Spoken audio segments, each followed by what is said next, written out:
왜 그가 장수왕인지 아십니까? 단순히 오래 살았기 때문이 아닙니다. 그는 97세까지 살았습니다. 한국 역사 전체를 통틀어 가장 오래 재위한 왕, 무려 79년. 그러나 오늘 우리가 이야기할 것은 그의 나이가 아닙니다.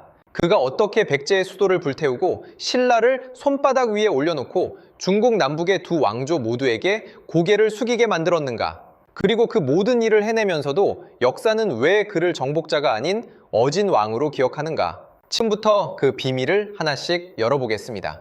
오늘은 교과서가 가르쳐주지 않은 장수왕의 진짜 이야기입니다. 서기 475년 9월의 어느 새벽이었습니다.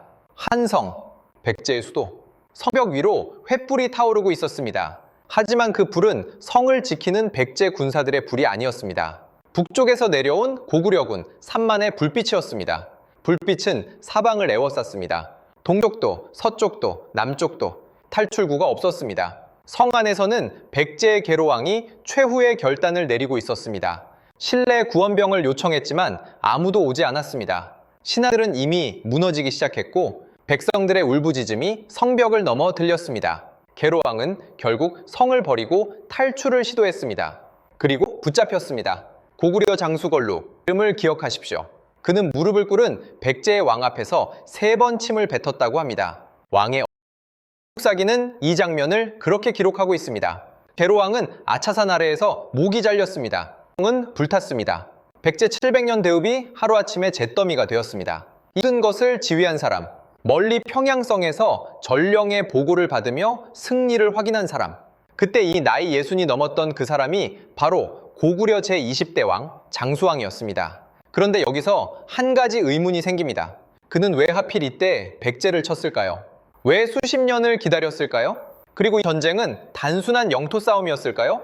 아니면 더 깊은 무언가가 있었을까요? 오늘 그 답을 찾아가겠습니다. 은 서기 394년에 태어났습니다.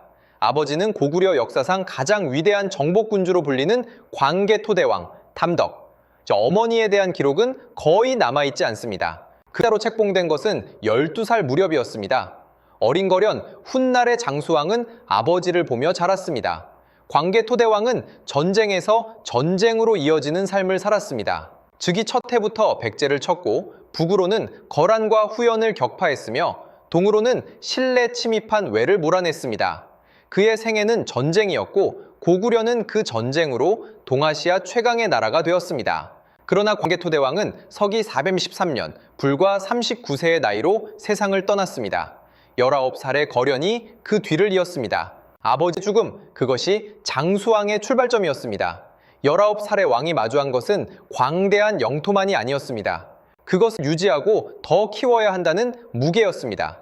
아버지가 정복한 땅들, 그 땅에 살고 있는 수많은 다른 민족들, 북쪽에서 끊임없이 압박해오는 중국 왕조들, 그리고 남쪽에서 호시탐탐 방역을 노리는 백제, 사방이 적이었습니다. 이 상황에서 젊은 장수왕이 내린 첫 번째 결단은 주변을 놀라게 했습니다. 그는 군대를 보내지 않았습니다. 외교관을 보냈습니다. 413년 장수왕은 즉위하자마자 동진에 사신을 보냅니다.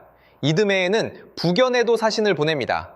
중국 대륙은 당시 남북으로 갈라져 있었습니다. 남쪽의 한족 왕조들과 북쪽의 유목민 왕조들이 서로 싸우며 중원을 나눠 갖고 있었습니다. 장수왕은 양쪽 모두의 사신을 보냈습니다. 이것이 단순해 보이지만 동아시아 외교 상식으로는 극히 이례적인 일이었습니다. 남북조 시대 두 진영은 서로를 적으로 규정하고 있었습니다. 어느 한쪽과 손을 잡으면 다른 쪽의 적이 되는 구도였습니다. 고구려 이전의 어떤 나라도 양쪽 모두와 동시에 교류하려 하지 않았습니다. 장수왕은 달랐습니다. 그는 이념이 아니라 실리를 택했습니다. 우리에게 중원의 싸움은 관계없다. 다만 우리는 모든 강자와 교류한다.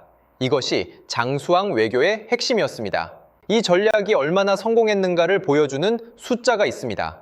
장수왕 재위 79년 동안 그가 중국 여러 왕조에 파견한 사신의 횟수는 무려 수십 회에 달합니다.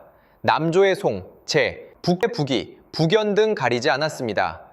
그리고 그때마다 받아온 것은 책봉호였습니다. 중국 황제가 공식적으로 인정하는 고구려 왕의 지위, 이 외교적 권위를 등에 업고 장수왕은 고구려 내부와 주변 세력에 이렇게 말할 수 있었습니다. 천하의 중심도 우리를 인정한다. 그러나 장수왕의 전략 중 가장 대담한 것은 따로 있었습니다. 서기 457년 장수왕은 고구려의 수도를 옮겼습니다. 국내성에서 평양으로. 오늘날의 시각으로 보면 단순한 천도처럼 보일 수 있습니다. 그러나 당시 고구려인들에게 국내성은 단순한 도시가 아니었습니다. 고구려가 나라를 세운 이후 수백 년간 유지한 심장이었습니다. 왕실의 무덤이 있고 시조의 전설이 깃든 곳이었습니다. 그곳을 버린다는 것은 고구려의 정체성 자체를 흔드는 일이었습니다. 귀족들의 반발이 없었을 리 없습니다. 국내성 일대의 유력 가문들, 그들은 수백 년간 그 땅에 뿌리를 내리고 있었습니다. 있고 가솔이 있었습니다. 천도는 그들의 기반을 뿌리째 흔드는 일이었습니다. 그런데도 장수왕은 밀어붙였습니다. 왜였을까요? 평양은 국내성보다 훨씬 남쪽에 있습니다.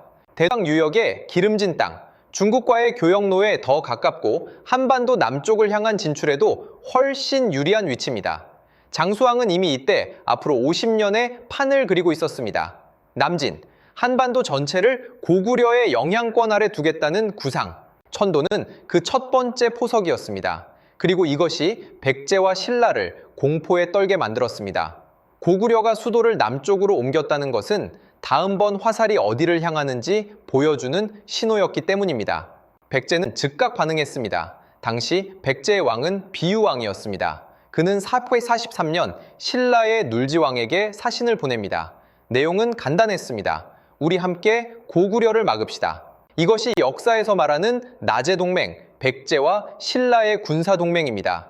고구려의 강성함에 공포를 느낀 두 나라가 손을 잡은 것입니다. 장수왕은 이것을 알았습니다. 첩자가 있었는지 아니면 당연한 수순이라고 예측했는지. 어쨌든 그는 이 동맹에 정면으로 맞서지 않았습니다. 대신은 백제의 내부를 노렸습니다.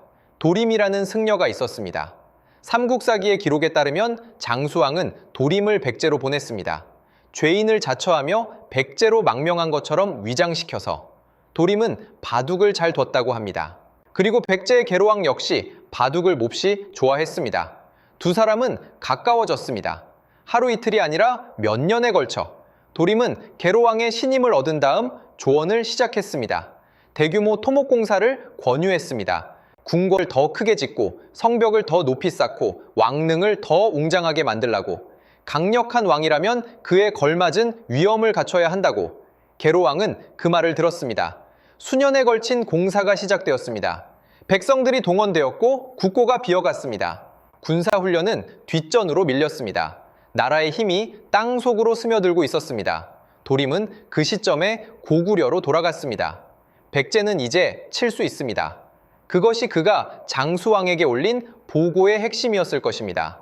서기 475년 장수왕의 나이 이미 80이 넘었을 때입니다. 그 나이에 그는 군사 3만을 이끌고 남으로 내려왔습니다. 아니, 정확히는 지휘를 맡겼습니다. 그러나 이 전쟁의 기획자는 분명히 장수왕이었습니다. 수십 년간 준비한 전쟁, 고구려군은 먼저 북성을 쳤습니다. 7일 만에 함락, 그리고 한성으로 들이닥쳤습니다. 계로왕은 신뢰 구원을 요청하는 사신을 보냈습니다. 그러나 신라군이 도착했을 때 한성은 이미 불타고 있었습니다. 너무 늦었습니다. 계로왕은 성을 버리고 도망쳤습니다. 붙잡은 것은 고구려의 장수들이었습니다. 그 가운데 걸루와 만년이라는 두 장수가 있었는데 삼국사기는 이들이 원래 백제 사람이었다고 기록합니다. 계로왕에게 죄를 지어 고구려로 망명한 자들, 그들이 무릎 꿇린 전 군주의 얼굴에 침을 뱉었습니다. 그 순간 계로왕은 무슨 생각을 했을까요?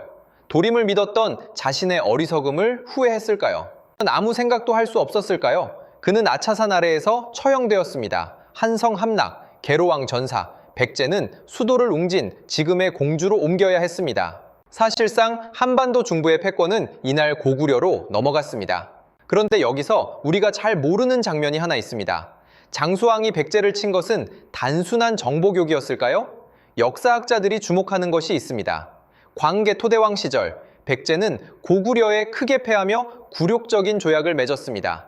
백제의 아신왕은 직접 고구려에 항복하며 영원히 고구려의 신하가 되겠다고 맹세했습니다. 이후 백제는 그 맹세를 깼습니다. 고구려의 적국인 외, 그리고 부귀와 손을 잡으려 했습니다. 계로왕은 472년 부기의 사신을 보내 고구려를 함께 치자고 제안했습니다. 부기는 이를 거절했습니다. 그러나 이 사실은 고구려에 그대로 전해졌습니다. 장수왕에게 이것은 단순한 외교적 도발이 아니었습니다. 아버지 때부터 이어진 맹약의 파기, 고구려의 숨통을 조이려는 시도, 그 배신에 대한 응징이기도 했습니다. 역사에는 개인의 복수와 국가의 전략이 겹치는 순간이 있습니다. 475년의 한성 함락이 바로 그 순간이었는지도 모릅니다. 그러나 장수왕의 이야기에서 가장 잘 알려지지 않은 부분은 따로 있습니다. 그것은 그가 신라를 다룬 방식입니다. 백제를 쳤지만 신라는 치지 않았습니다. 왜일까요? 장수왕 재위 기간, 신라는 고구려의 강력한 영향 아래 있었습니다. 신라는 고구려에 조공을 바쳤고 고구려군이 신라 영토 안에 주둔하기도 했습니다. 사실상 고구려의 보호국에 가까운 상태였습니다. 그런데 장수왕은 이것으로 만족했습니다. 신라를 완전히 복속시키거나 멸망시키려 하지 않았습니다. 여기에는 냉정한 계산이 있었습니다. 신라를 살려두면 백제를 견제하는 완충지대가 됩니다. 신라를 멸망시키면 고구려가 직접 남쪽 끝까지 관리해야 합니다.